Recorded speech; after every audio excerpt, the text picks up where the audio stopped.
నమస్తే అండి, నా పేరు భవానీ, వైఎస్ఆర్సీపీ జిల్లా జనరల్ సెక్రటరీ. ఏవైతే జగన్మోహన్ రెడ్డి గారు సంక్షేమ పథకాలని చెప్పి ఒక మేనిఫెస్టోని రిలీజ్ చేశారో, ప్రతి పథకం కూడా పేద ప్రజలకు అందే విధంగా ఒక చిరస్థాయిలో నిలిచిపోయే ఒక మార్గాన్ని ప్రజలకు ఇచ్చారు జగనన్న గారు. మనకి ఏవైతే హామీలు ఇచ్చారో, విద్యా దీవెన కానివ్వండి, అండ్ చేయూత, కాపు నేస్తం, ఇంకా వాటెవర్ చాలా చాలా చాలా పథకాలు జగనన్న ప్రజలకి అందే విధంగా నిర్వహించారు.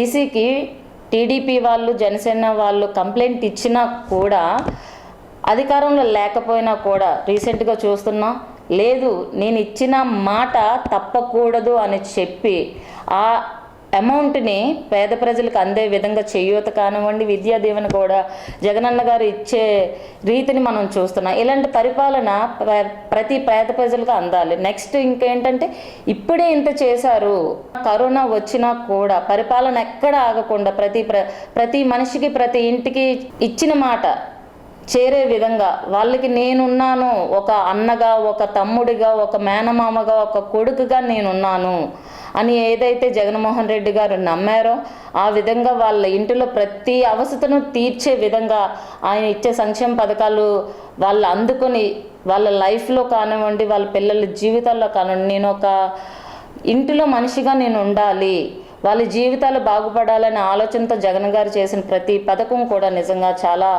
ఆనందకరమైన విషయం. జగన్ మాము అని అంటే ప్రాణం పెట్టే పిల్లలు ఉన్నారండి. ఇప్పుడు తల్లిదండ్రులు అనుకుంటారు, జగన్ గారు ఇచ్చారు, ఒక సీఎంగా మాకు ఇచ్చారు, ఒక అన్నగా ఇచ్చారు అని అనుకో. పిల్లలకి ఏం తెలుసండి? పెద్దవాళ్ళకి రాజకీయాలు తెలుసు, పిల్లలకి ఏం తెలుసండి? కానీ జగన్ గారిని మనసులో పెట్టుకొని ఆరాధిస్తున్నారు అని అంటే వాళ్ళ భవిష్యత్తు అండి. ఇంగ్లీష్ మీడియంలో చదవాలంటే నిజంగాను లక్షల ఖర్చు అవుతుంది. కానీ మన గవర్నమెంట్ స్కూల్స్ని ఇంగ్లీష్లో ఇచ్చేసి నిజంగాను జగన్మోహన్ రెడ్డి గారు వాళ్ళ భవిష్యత్తు కోసం ఎంత ఉన్నతంగా ఆలోచించిన సీఎం ఏ దేశంలోనూ కూడా లేరు. నిజంగా మనకి ఒక ఏపీకి సీఎం జగన్ గారు అవ్వటం నిజంగా చాలా ఆనందకరమైన విషయం. ప్రతి జీవితాల్లో అందరికీ కూడా ఒక వెలుగుని నింపే ఒక సీఎంగా కాకుండా, ఒక మా ఇంటి మనిషిగా మాకు జగన్మోహన్ రెడ్డి గారు మళ్ళీ కూడా మాకు సీఎంగా జగన్మోహన్ రెడ్డి గారే రావాలని ప్రతి మహిళ కూడా నేను ఇదిగా చెప్తున్నాను. ఖచ్చితంగా జగన్మోహన్ రెడ్డి గారికి ఓటేశారు, ఖచ్చితంగా నెక్స్ట్ జగన్మోహన్ రెడ్డి గారు సీఎంగా అయ్యి తీరుతారు.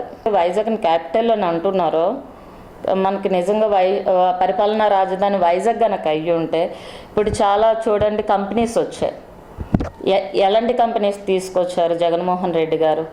అండ్ ఇప్పుడున్న వాళ్ళకే కాకుండా నెక్స్ట్ భవిష్యత్ తరానికి కూడా ఎంప్లాయ్మెంట్ దొరికే విధంగా ఒక గ్రౌండ్ని ప్రిపేర్ చేస్తున్నారు. సో అది చదువుకున్న వాళ్ళకి అర్థమవుతుంది. సో ఖచ్చితంగా వాళ్ళు కూడా జగన్మోహన్ రెడ్డి గారు వెనకతలో ఉన్నారు. ఇప్పుడు మహిళలు ఉన్నారండి, గృహంలో కూర్చున్న మాలాంటి మహిళలు, వాళ్ళకి బయటికి వెళ్ళి పని చేసుకోవటం రాదు. సో అందుకనే కదండి చేయూత అనేది.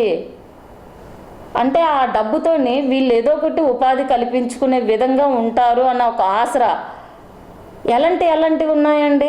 వాళ్ళకి అమౌంట్ ఇచ్చేస్తున్నారు, డబ్బు ఇచ్చేస్తున్నారు, బటన్ నొక్కుతున్నారు అని మాట్లాడుతున్నారు. కానీ అది లేని వాళ్ళకి తెలుస్తుందండి.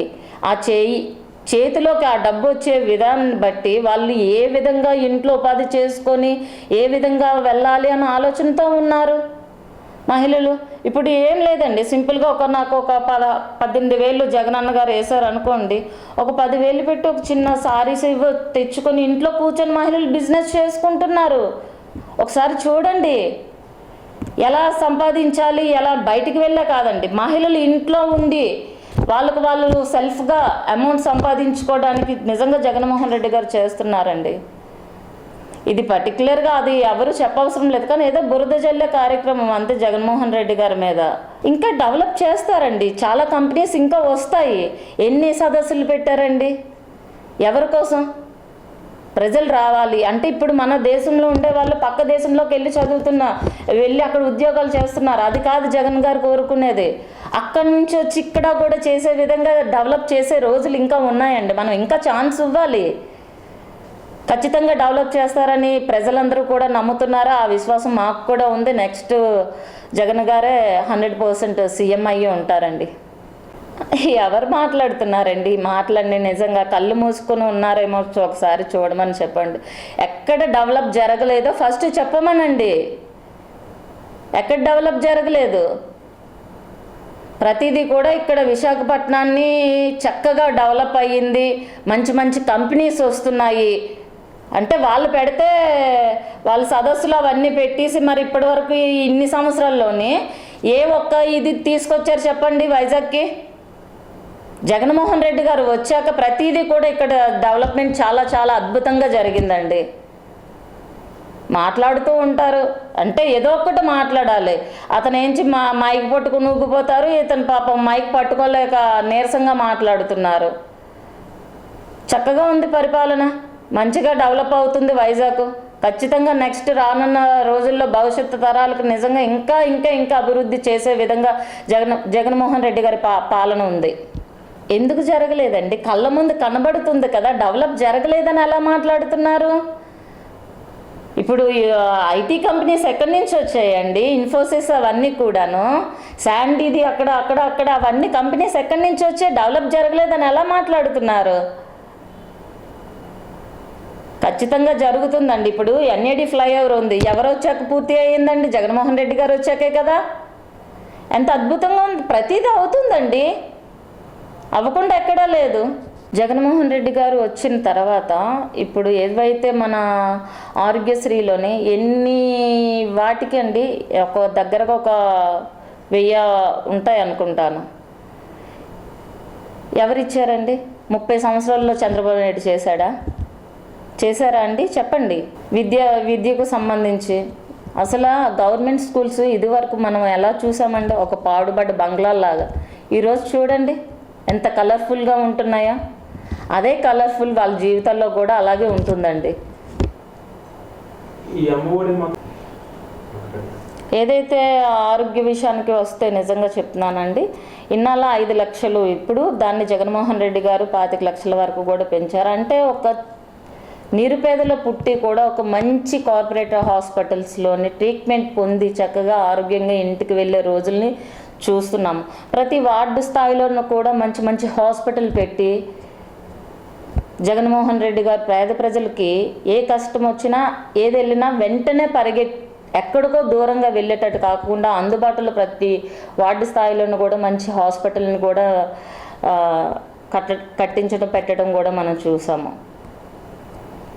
మరి ఇవన్నీ వాళ్ళకి ఎందుకు కనిపించట్లేదో నాకు అర్థం కాని విషయం ఇప్పటికి కూడాను సీరియస్గా. అంటే మేబీ ఏజ్ అయిపోవటం వల్ల కళ్ళు ఏమైనా మందగించాయా నాకు తెలియదు, కానీ చేయగలిగితే మీరు చేయండి. మీరు 30 సంవత్సరాలు ఒక సీఎంగా 3 టర్మ్స్ ఒక సీఎంగా మీరు ఉన్నా కూడా జరగని అభివృద్ధి జగన్మోహన్ రెడ్డి గారు వచ్చిన 5 ఏళ్లలో జరుగుతుంది అన్నది మీరు గ్రహించండి. ఫస్ట్ మీ ప్రయోజనాల కోసం మీరు చూడకండి, పేద ప్రజల ప్రయోజనాల కోసం చూడండి. అలా జనాల కోసం నిలబడి జనాల కోసం ఆలోచించే వ్యక్తి ఒక సీఎంగా జగన్మోహన్ రెడ్డి గారు ఉండటం ఏపీకి నిజంగా చాలా అదృష్టకరం. ప్రజలు చాలా ఆనందం వ్యక్తపరుస్తున్నారు. ఈ విషయాన్ని మీకు అర్థం కాకపోవటం అనేది ఇంకా నిజంగా చాలా అమాయకత్వంగా ఉంటుంది మీ ద్వారానే అంతా కూడాను. ఓకే, నిజంగానండి. అంటే ఇంకా కొంతమందికి ఇస్తున్న పథకాలని ఎలా యూటిలైజ్ చేసుకోవాలి, ఎలా యూజ్ చేయాలని ఒక ఆలోచనలో, అంటే కొంత ఇప్పుడు ఎంత ఇచ్చినా కూడా ఎవరికి వాళ్ళకి స్వతహాగా ఉంటాయండి ఇవి. నిజంగా జగన్మోహన్ రెడ్డి గారు ఇంకా మహిళలకి ఇంకా మంచి చేయాలి అని ఒక ఉద్దేశంలో ఉంటారు ఖచ్చితంగాను. అందుకని జగన్మోహన్ రెడ్డి గారిని మేము ఒక సాధారణ మహిళగా కోరుకుంటున్నాం. అన్న, మీరు ఒక మహిళలు అంటే ఇంట్లో అందరూ బయటకు వెళ్ళి పనులు చేయలేరన్నా, ఒక వార్డు ఏదైతే వార్డు స్థాయిగా ప్రతి విధంగా మీరు నిర్వహిస్తున్నారో అదే వార్డు స్థాయిగా ఒక వార్డులోని ఒక కంపెనీస్ని, అంటే చిన్నవి ఇప్పుడు బయటకు వెళ్ళి చేసే కన్నా కూడా ఆ వార్డులో ఎక్కడికో వెళ్ళి వచ్చే కన్నా అక్కడే ఉండి వాళ్ళు ఒక ఉపాధిని కల్పించుకునే విధంగా ఒక అంటే చాలా ఫ్యాక్టరీస్ అవి ఉంటాయి. ఇప్పుడు ఏదైనా తయారు చేసే విధాన్ని, ప్యాకేజెస్ అలాగా, అప్పుడు మహిళలకు కూడా నిజంగా ఒక పట్టు ఉంటుంది. అక్కడ నాయకులకి కూడా నిజంగా అంటే ఒక ఉపాధి కల్పిస్తున్నాము పేద ప్రజలకి మేము కూడా అనేది కూడా ఒక ఆలోచన కూడా వస్తుంది. ఖచ్చితంగా ఇది జగన్మోహన్ రెడ్డి గారు మా కోసం చేస్తున్నారని అంటే అన్న నిజంగా చాలా ఆనందకరంగా అనిపిస్తుంది. వాళ్ళ ఫ్యామిలీస్ కూడా ఇబ్బంది లేకుండా ఉంటాయి. ఎందుకంటే టైంకి పక్కన అక్కడే వార్డు స్థాయిగా మనం నిర్వహిస్తే దూరంగా కాకుండా అక్కడే ఉండి వాకబుల్ డిస్టెన్స్లో ఉండి వాళ్ళు చక్కగా ఇంట్లో పిల్లల్ని చూసుకుంటారు. వాళ్ళు ఇంట్లో ఉపాధిని కూడా వాళ్ళు సంపాదించుకునే వర్షంలో ఉంటుందన్న ఆలోచనతోటి ఇది నా సలహా మాత్రమే. అది మీరు ఇంకా మీ ఆలోచన పరంగా మీరు ఏదైనా చేయగలరు. ఇంకా మహిళలందరూ కూడా ఖచ్చితంగా మీ వెంటే ఉన్నామన్నా. ఎందుకు అని అంటే ఒక మహిళలకి మీరు ఇచ్చే ప్రాధాన్యత ఏంటో మాకు తెలుసు. 50% 50% అంటే మహిళలకి ఎంత ఉన్నతమైన పీఠం వేశారో మేము చూసి ఉన్నామన్నా. 50% మహిళలకి మాకు ఇచ్చి ఒక గౌరవాన్ని లేదు. మహిళ వంటింటికి మాత్రమే పరిమితం కాదు. ప్రతి మహిళ బయటికి రావాలి, ప్రతి మహిళ ఒక ఉన్నతంగా బతకాలన్న ఒక ఆలోచనతో మీరు ఉన్నారు కాబట్టి అన్న ఇది నా వంతుగా సలహా అన్న. ఈ రకంగా మహిళలకి ఇంకా మనం దగ్గర అయ్యి ఇంకా చేరువుగా ఉండి వాళ్ళ ఇంట్లోకి ఇబ్బందులు లేకుండా ఇంకా చూసుకునే రోజులు ఇంకా ఉంటాయని ఆశిస్తున్నాను.